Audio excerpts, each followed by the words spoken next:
Hello, my name is Joseph Bagislao, and welcome to my presentation. Today, my presentation will be about why video games are the best type of entertainment. Yes, even better than watching a movie or reading a book. I'll try my best to explain and provide details as to why I think video games are the best to do it, and hopefully I can persuade you to play yourself. What do video games do better?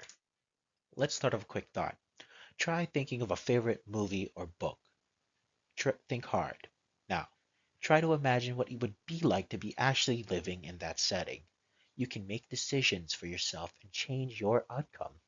That's what video games try to achieve, having you be the character instead of observing someone else. Now, before I delve deeper into this topic, I want to ask myself this question. Is gaming for everyone? Now, I understand that not everyone is a gamer. Some might think that video games are just a waste of time or something only kids will enjoy. So I want to make this presentation relevant to everyone by focusing on real-world connection skills we learn, building the relationships and experiences that just goes beyond pressing buttons.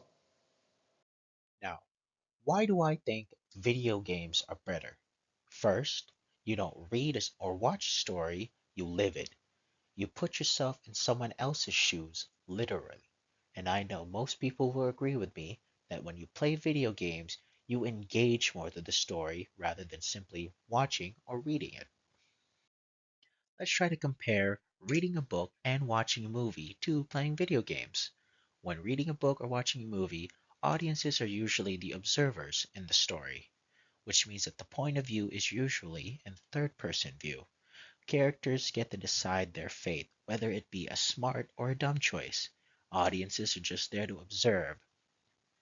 The characters are responsible for their actions, which means that audiences can either judge their actions or try to understand where they're coming from.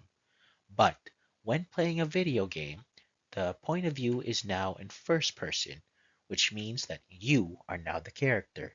You are responsible for your actions.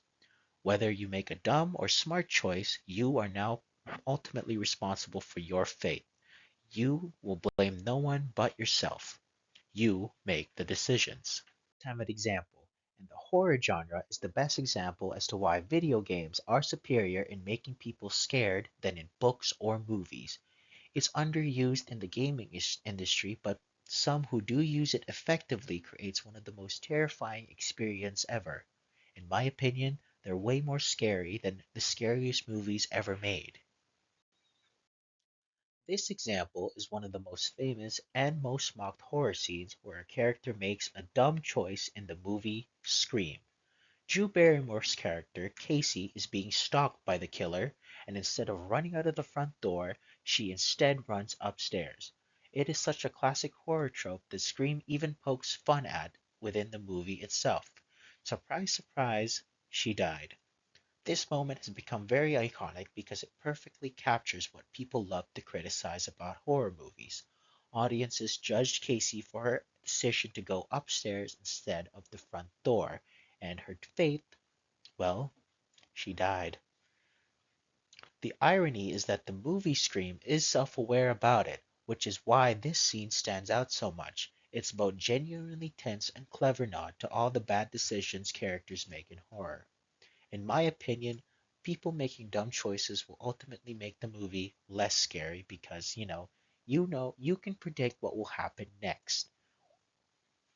When people hide in closets or when they drop the weapons or when they investigate strange noises alone, you can make a prediction that these characters will die first.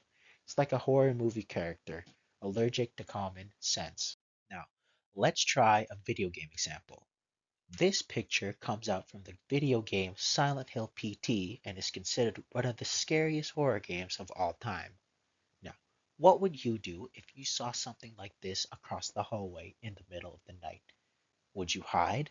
Would you run? Or would you fight back? That's why I think some video games are superior to this, because the choice is up to you. Video games can also be very beneficial to people in many ways.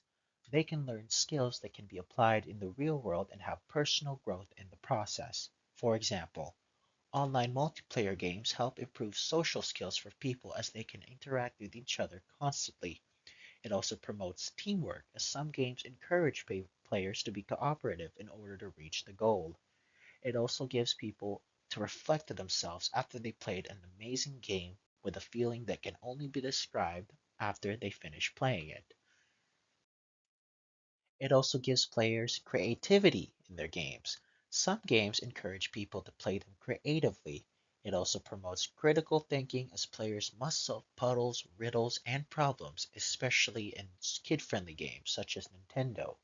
It also encourages leadership as players decide what good strategy or pieces they use to accomplish their goal. These games are examples for what skills people learn while playing them. Ready or Not is a multiplayer game that lets players be put in a situation of a police officer whenever there's a terrorist attack. It encourages players to cooperate and talk to each other to help save civilians and arrest terrorist groups. Portal is where players must do puzzle solving in order to reach point A to point B. Minecraft is the game that is open for creativity, where players use their imagination to their objective. These games are what I consider to have the best storytelling in popular media. I might even consider them to have even better storytelling than one of the greatest movies of all time. For example, Red Dead Redemption. It explores themes of redemption, loyalty, and family. Last of Us explores how we deal with grief and understand what makes us humans special than other creatures. Metal Gear Solid explores the dangerous effects of war, propaganda, and spreads anti war messages. These types of storytelling will often last forever in our minds due to how profound an impact it gave us after we finished playing them. Now, there are some cons in playing video games, in my opinion. Movies' time length are usually an hour or two long. However, for story-based video games such as Red Dead Redemption, Metal Gear Solid, or The Last of Us, they usually take at least 8 to 10 hours long to finish. It is playing video games are also very addictive, way more addictive than watching movies or reading books. And video games now are very high priced. They're very costly, especially in this type of economy. Now, my argument would be is this. Games with longer storytelling can be a good thing since characters can be fleshed out better than some movies. For the addiction part, don't overdo it. Try to balance your time on video games and responsibilities. And for the high price, there are old games that are very cheap to buy and can be played today and still be just as good as it was back then. Here are my recommendations on what games you should play first. For creativity, Minecraft is my go-to game. If you want to make buildings out of blocks or castles or planes, Minecraft should be your number one encouragement. For a scary horror game that will scare you, Outlast is my go-to. You will have to make decisions that will ultimately affect you in the end, and also Red Dead Redemption 2, which I consider to be the greatest game in terms of storytelling. Story based games, Red Dead Redemption 2. Creativity, Minecraft. And for horror games, Outlast. In conclusion, video games are the best type of entertainment, even better than watching a movie or reading a book. Thank you so much for watching.